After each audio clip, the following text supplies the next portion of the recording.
Quick warning before I get into the video, this is not for like kids. I wouldn't recommend this series for anyone that doesn't want to see like some gore and stuff. Yeah, just so you know. I mean, it's not like super gratuitous, but I wouldn't recommend it. Alright, on to the video. Alright, today I'm going to be talking about Evolution Road to Space Monster. It's something. If you haven't seen any of the other reviews that I've done, I'm going to give you a general rating right off the bat. You can use that to determine whether or not you want to read it or not, and if you want to learn more about it before you go into it, then you can keep watching. Otherwise, here you go. I would give it a 6. Yeah, I mean, I think it's kind of middle of the pack. Not bad, but not necessarily, incredible or good or even, it's not really anything special. If I'm going to be perfectly honest, more so because of its execution rather than the quality and like the ideas that are in it. But yeah, there you go. That's the general rating. Now, if you don't really want to hear me talk about it any more in depth, then you can leave, I guess. I'm not going to spoil anything, but I'm going to be talking a little more in depth about things. All right, so if everyone that's remaining wants to hear more, then here you go. The general idea of the series, well, I mean, Evolution Road to Space Monster. Well, it's an isekai. Whoop-de-doo. But this is a sci-fi isekai, which I feel like you don't get a lot of those. So that gives it a little bit of an edge, making it a little more unique. So yeah, he's basically reincarnated as this thing, even though that's a way higher resolution than what the actual story uses. I believe this is a manhwa. I don't know. I mean, it's so... Yeah. You see like 400 different things and like it all kind of blends, but as far as I know, yeah, it's a manhwa. I think it's a relatively new one at that. For this video, I read like 40 chapters, and I think that was about all that was out currently. Yeah, alright, let's get into a little more of the story at least. So, this is what the main character looks like in the context of the actual story. It's a rip-off Xenomorph. Yeah, I mean, it's a rip-off Xenomorph. The same coloring, the head is all like oblong. Eyes, it has acidic blood, right? Literally a rip-off Xenomorph. But whatever, that's fine. Just because it's a Xenomorph, I mean, they're at least doing something different with the same idea, so I'm okay with that. What else would I like to say? Yeah, they did the same thing with the eggs as well, which I'm not a huge fan of. Like, come on, it doesn't have to be as blatant, but whatever. And then, yeah, it's kind of like the whole idea, like it makes like hives and things like that.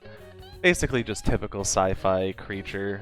The only other prominent thing I'll talk about is just this little thing, which I think they literally call it like a bubble amoeba, like amoeba or something, which is like his little pal. Nothing really special there. It's basically like an infant that just talks to him periodically and does awful things.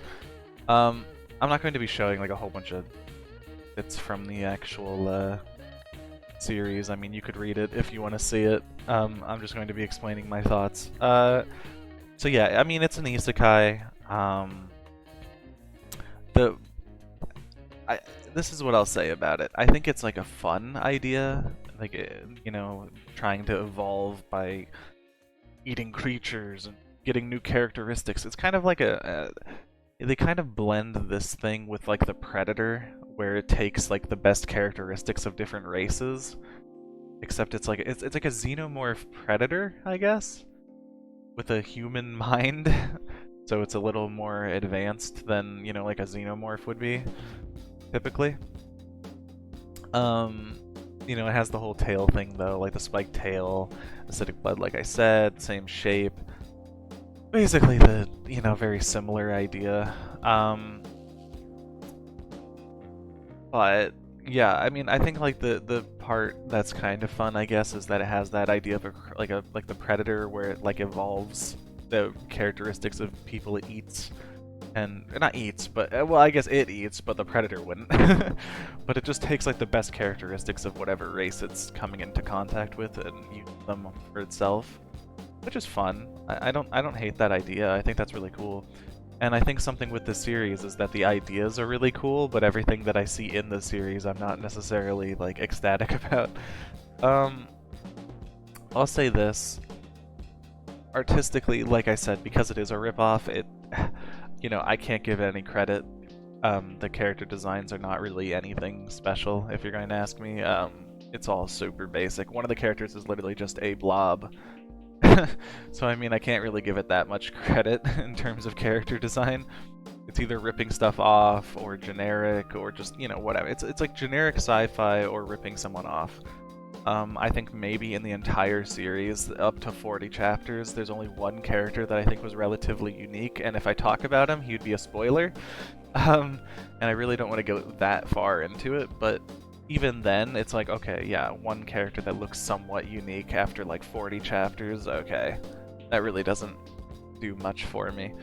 As far as like every like story concept in the series, they're all pretty basic. You know, alien on a ship, hunting people down. But, you know, I think it does everything. Like, it does what it's doing fine. Like, I don't have any issues with what it's doing. I think, like, there are some creative ways in which it hunts people down, but it's never necessarily, like, outstanding or anything that I'm going to give it a ton of credit. Like, I'm pretty sure I've seen almost everything it's done in other movies. Basically, if it's like a horror manga, I guess, if you look at it from the perspective of, like, the other, like, the extra, like, the side characters, I guess, if you will, like, all the extraneous characters outside of the main guy. It's basically like a horror movie where this alien's on the ship stalking them.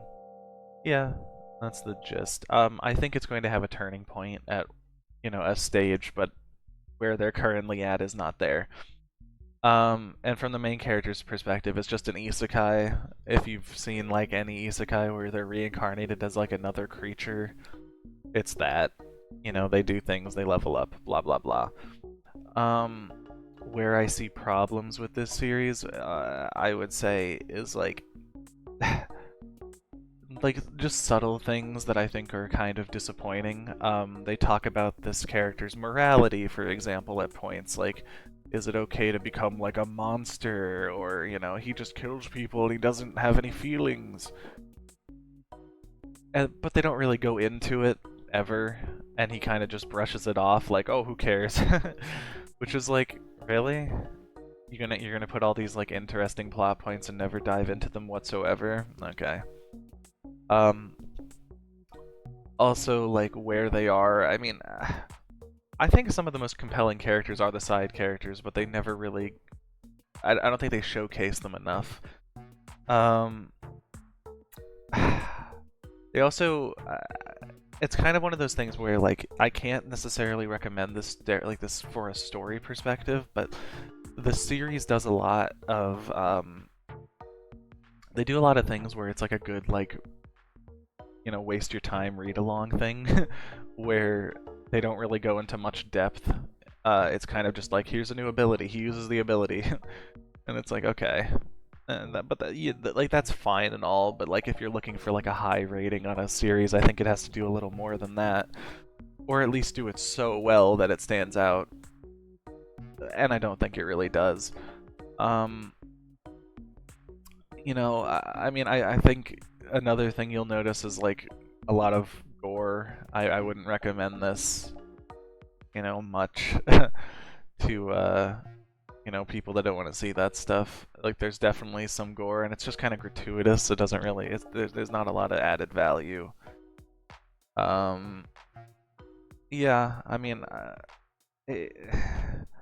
it's there, and I think it kind of makes it like a little more interesting, but it's not necessarily something that I'm like, wow, this adds so much to a series that, you know, otherwise would be so plain without all this disgusting, you know, crap happening. But I mean, whatever. I mean, it's a horror manga based on like the Alien series, so I mean, I wouldn't expect, you know, much less. I think there's a little less body horror than you would see in something like Aliens, where like, you know, like the face huggers or something, but like it's still pretty like But I mean, I think overall, like, you know, closing thoughts, 6, pretty good, nothing special.